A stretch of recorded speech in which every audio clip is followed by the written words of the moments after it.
Hey, what's going on? It's your boy AB with Alexander Belize coming to you with another Premiere Pro CC 2020 tutorial. This is video number 5, and we're going to talk about, we're going to go through the effects panel actually. I was going to combine it and go through the effects and graphics panel, but I didn't want to make the video too lengthy, so we're just going to give you effects, and then video number 6 will be graphics. I just want to, first of all, before I even start into this process, I want to take the time to thank everybody for their feedback and their comments and their likes and even sharing these videos. I do this from the bottom of my heart and it means a lot. I really want to spread the awareness of how to professionally edit your videos. If you haven't already, please like, subscribe, and click the notification bell to know when I will drop videos. I drop videos every week. I'm gonna try to ramp it up a little bit, but I drop videos weekly, and so I want to take you from the beginning to wherever it is you feel like you need to be through this process. All right, so you know what we need to do. Let's just go ahead and get into it. How did that sound? Is anybody listening to me? No? Okay. Okay, so right here you have the source panel, you have the program. There's nothing in there, so it coordinates, it actually corresponds with the timeline panel. So if there's nothing in here, there's gonna be nothing in there. It's just in the source. And as you can see here, let's just keep this video right here. I have some stock video footage of a woman at a coffee house. She's in the foreground, the gentleman in the background. Looks like a little key lime pie or whatever situation. I'm going to bring this down here. Reason why I'm dragging the video, because there's no audio. It's grayed out completely, right? And we've already talked about that. Let's drag down the video clip here. Now there's some conflict. The reason why there is some conflict here and why it says clip mismatch warning, which we talked about also in previous videos. The video is 2160 by 3840. I'm asking to resize that and put it into a 1080p timeline. So remember what we talked about earlier, do what I tell you to do, keep existing settings, and here we are, right? Okay, so let's go over to effect controls right here, and we grabbed some of the guides just in case. Let me just show you, just in case. I am a guide heavy person. So let's take off the rulers. Let's take off the guides. So if you go here, right? Source is highlighted. You go into view, you can't get it, right? If you're over in the effects panel, you go up to view, you can't get it. Only in the program panel can you actually grab that. But let's go over, I'm gonna click the video footage here so that the effect controls highlight or come up, as we say, as I say. So you have motion, opacity, and time remapping. Time remapping is basically about the speed of the footage. Opacity is just what it is, just like that, boom. Now motion, you have position, scale, rotation, anchor point, and anti-flicker. I don't really use anti-flicker. I think it's kind of antiquated actually, but it is still used by some. The highest it goes up to 1. That's if we were having some flickering issues in this footage, which we are not. So you see here it says 960 and by 540. This actually isn't the full frame size of the video. 960 times 2 is 1920. 540 times 2 is 1080. So what this actually reflects is the center point of the frame. This current numbers that it gives you here are the center point of the actual frame. So just know that 960 times 2 is the full frame, and 540 times 2 gives you the framing as well. 540 is 1080, 960 times 2 is 1920, 1080 by 1920. So right here, this controls the y-axis, the vertical axis, right? We're gonna go back, Command Z there. This controls the x-axis, the horizontal line, where you can possibly throw a couple of clips in here. And with this program panel, this black right here will actually be rendered if you don't do something about it. So we're gonna Command Z this, get this back set up. You can also, I just wanted to show you that. Now with the scale, you can do that as well. Scale it in, scale it out. So we wanted to just focus on, so we wanted a tighter shot of her face. Then we'll come over and then we'll just kind of bring her in like that if we wanted to, right? Now, because this footage is actually 2160 by 3840, when I can zoom in, that allows me a little bit more room to zoom in and still hold the quality, because 1080 by 1920 is a lesser resolution than 2160 by 3840, right? So let's go over. So that's what the scale tool does, right? If you needed to come in and out, you can do that if you need to. The rotation is just what it is. It's the rotation. But what is it rotating on, right? What is it? Is it just randomly rotating? If you double click here, you'll see this thing called the anchor point right here. And we can move that anchor point all around. And based on wherever that anchor point is, that's where it rotates. So you see it rotates here, right? So if you wanted to do some crazy little animation type deal, you could with the video. Let's go back. And if you want to center that, you just bring that back right there. Let me see.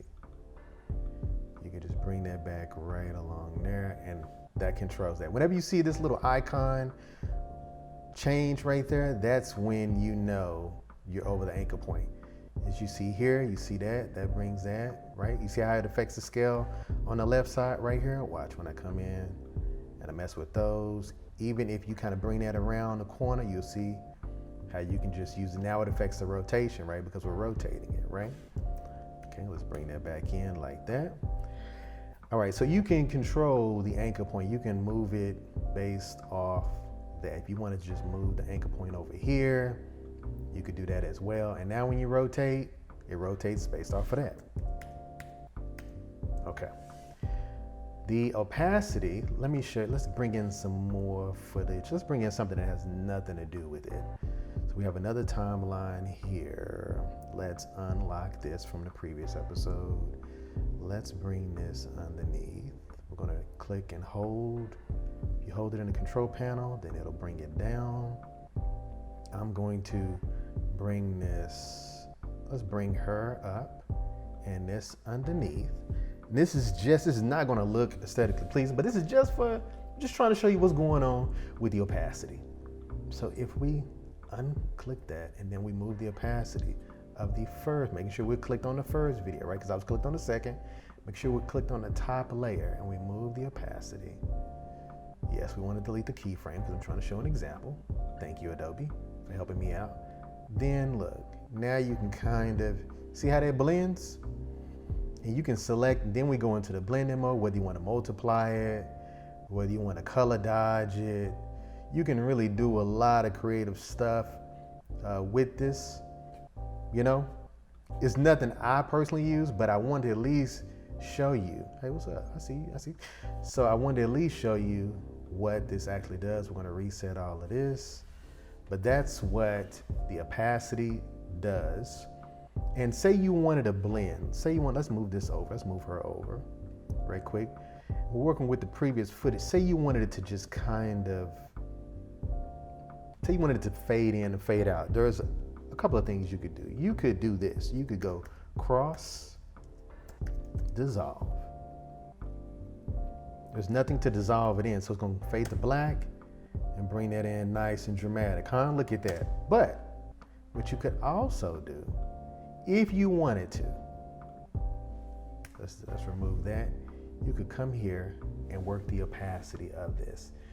Once you select this stopwatch, it says toggle animation. These little, what I call how I was introduced to it. These little stopwatches here, they allow you to do keyframes. And we'll talk about keyframing in its own separate video. But for now, when you hit that, you're telling the computer from this point on, let me blow this up a little bit so you can kind of see. From this point, from behind, I need it to be 100%. And actually, let's do it the reverse way. That makes more sense. Let's go here. Let's hit the stopwatch. Let's make this 0. And then let's bring this, let's say about let's do a 2-second fade in. Let's go to 2, and then we're going to crank that all the way up to 100. And you can see here the gradual progression. And so we're gonna, when we hit play, it just fades in. If you are into being very specific and controlling things via the keyframe, this is one way to do it. Say you wanted to take it here and fade it to, I don't know, let's play with it. Let's go 30%. You see what happens in real time. I put it 30%, this reacted, and this reacted as well. And let's just come back up here, and let's take it back up to 100, right? It instantly reacts. You see it in real time, and so you see the results. Right? So that's what that really does. From here, look at it. Fade out, fade back in. Right? So that's what the opacity does. And if you ever want to redo that or reset that, you can reset that. Actually, I hit the wrong button. You can reset it by just undoing that, and it takes it all away. And it's back to 100%. And you can do whatever you want to do after that. And then you have time remapping, which we're not going to go over at all. Actually, I'm going to show you a different way to even do that completely. Let's say we want to play with the tint. Once you drag that over, then look what happens. You can toggle that off and on with the effects button if you need to, if you want to map it. So based on whatever it is you want, say we wanted to do that red, now it's mapped red. And you can control the amount for a little blend. If that's what you wanted to do, you can also hit reset. And if you highlight it, you can hit the delete key. Say we wanted just a specific area. Now look, here you go. You see those old, sometimes those old videos of, when I do this, I think about senior pictures, like old senior pictures in like the 70s or 80s, how they did a bunch of stuff. So you got that, that's a little feathering right there. You bring that over. Say you just wanted that just like that. You just wanted to just kind of feature that. Because you've created a mask, that's what they create a mask. So you have the polygon mask, and then you have the ellipse mask, right? And so you have the feathering aspect as well. You can control which kind of feathers it in. Let's make it real 1970-ish. And then you have the opacity. You can kind of bring the opacity of the mask down if that's what you wanted to do. There's a lot of little things you can play. You can also invert this whole process.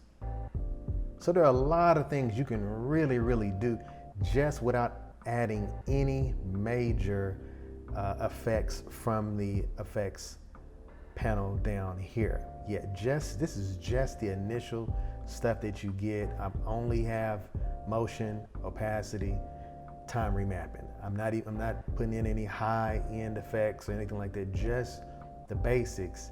Look at what you can do, right? So, we have learned a couple of different things in the effects panel. Drop a comment about how you will use these effects in your upcoming videos, or if you've seen them used in any video or film, drop it in the comments. Let's have a conversation about it. Let's talk to your boy AB, all right?